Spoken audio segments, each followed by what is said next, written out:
What's going on there, guys? We back with another one, and today we got to talk about Dillon Brooks' comments towards LeBron James and the Los Angeles Lakers. Now, we know Dillon Brooks is one of the most confident young players in the NBA, and that's who the Grizzlies drew in the first round. Almost got the Minnesota Timberwolves, which would have been a more than favorable matchup in the first round. But a lot of insiders and a lot of people around the league feel like the Lakers have a chance because you have players that's been there, and most importantly, you have LeBron James.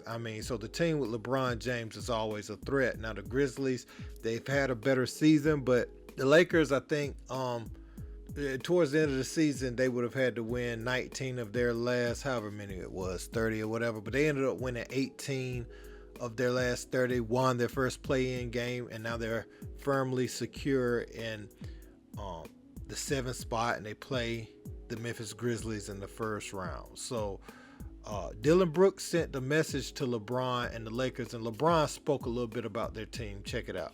Is there any team, any person on any team that you dislike the most, that you would look forward to playing in this first round? I don't really dislike nobody. I just bring a competitive edge. But I wouldn't mind playing LeBron in a 7-game series. Why is Um, the legacy's there. First time back in the playoffs, knock them out right away in the first round. It's really, just a really good team. Very well coached, very well balanced. Obviously, the head of snake is John Morant. But another all-star, Jaren Jackson, who's up there, won the Defensive Player of the Year.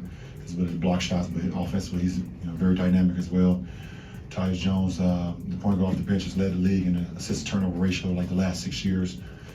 So he complements them very well. Desmond Bane, I think in his third year, second or third year, but he plays like a veteran. His ability to shoot the ball from the three-point line is also his ability to, attack an early transition. Dillon Brooks, an opportunity to go out there and you can't disrespect him because he makes shots, and Xavier Tillman has been playing good basketball. Obviously, he's been well coached all the way from college days, with Coach Izzo, to now, and so on and so on.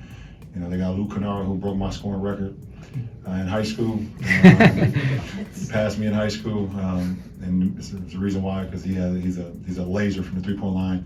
His ability to shoot the ball, it's uncanny, and they got so many other guys also off the bench that you can't disrespect, because they will make you pay. Obviously, I haven't thought about Memphis one minute. First of all, I love it because he's letting you know what he wants. He wants the big challenge. Obviously, he believes they can beat him. They can pull him off. It's talking about sending home a legend in the first round. That's a direct statement from him, essentially. Yeah. He's got to play better in order for them to help him do it. I think they played better basketball since Ja returned, and I think that's helped them because if you remember, at that particular moment in time, we were looking at the Memphis Grizzlies and we saying, yeah, they talented. Yeah, they one of the top 3 teams in the West, but they talking a lot of smack for somebody that hasn't won anything. At some point in time, you got to back it up and you got to deliver. I love the fact that he wants to accept this challenge. I love their swag. I love how they talk, so long as they back it up. Okay, man, so you heard what Stephen A had to say right there, and I agree with what he said. I like that he's talking because you cannot run from what you're saying right now. I remember Brian Russell said, was Michael Jordan, is it Michael or Michelle, in the playoffs? So I have no problem with the talking in the playoffs because the results going to be what they're going to be, and we right here. What I had a problem with earlier in the season, they were talking like they had already won something, and it was a whole season ahead. You got injuries, you got trades, anything that could happen to a team at that point. So I felt like they need to play more of the season out. But right now we're here. Playoffs is here.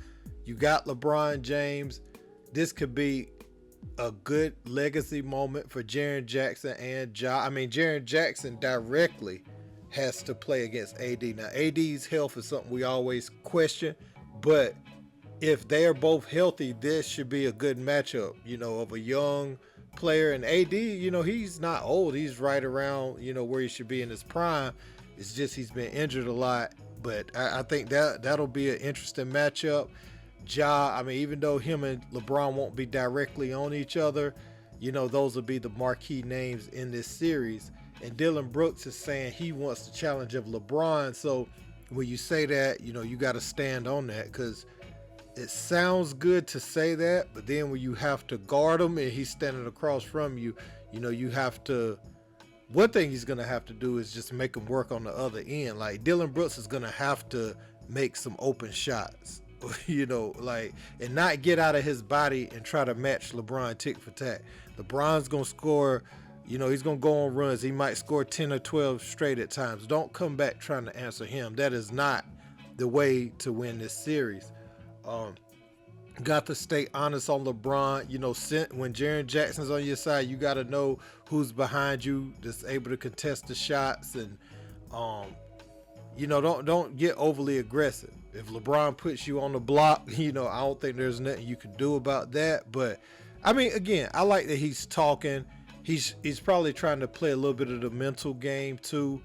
I think at this stage, though, you're probably just gonna, I think, as crazy as it sounds, you're gonna have to beat LeBron in the physical part of the game. And I don't mean like you're a better athlete than him or anything, but I'm just saying as it pertains to youth, you know, y'all gonna have to take your opportunities running and, you know, trying to tire him out, you know, for a 30, what is he now? What's LeBron now? 38-year-old.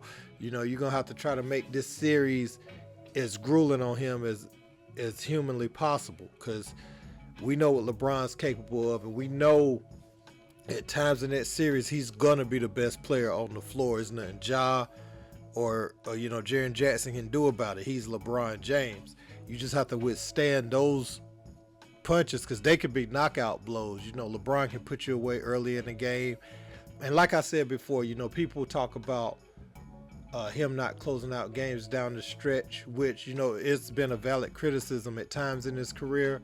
But you could be clutch early on if you put the game away. Like, for instance, when they needed that game 6 in Boston, when he was in Miami and he came out and he was making everything, and the game was kind of over early on. That's clutch. That's clutch to just come out and, you know, put him away. You know what I'm saying? So, but I understand what people talking about. You know, this series is going to be interesting, because it's like, what advantages do the Grizzlies really have that they could exploit and it's favorable to them, especially if D'Lo, Schroeder, all those guys come to play. You know, I like it though, because it's competitive, and like I said, you got to live with the results, man, and what's going to happen is going to happen. But LeBron said he ain't thought about the Grizzlies at all. Now, he could have been saying that just because they had just played Minnesota and he's thinking about the task at hand, or he could have been saying that, you know, just based on how his face looked, like he ain't thinking about no Dillon Brooks, or he ain't thinking about what they saying over there. But I don't know, man. Let me know what you guys think in the comments. Don't forget to like, share, and subscribe. Until next time, peace.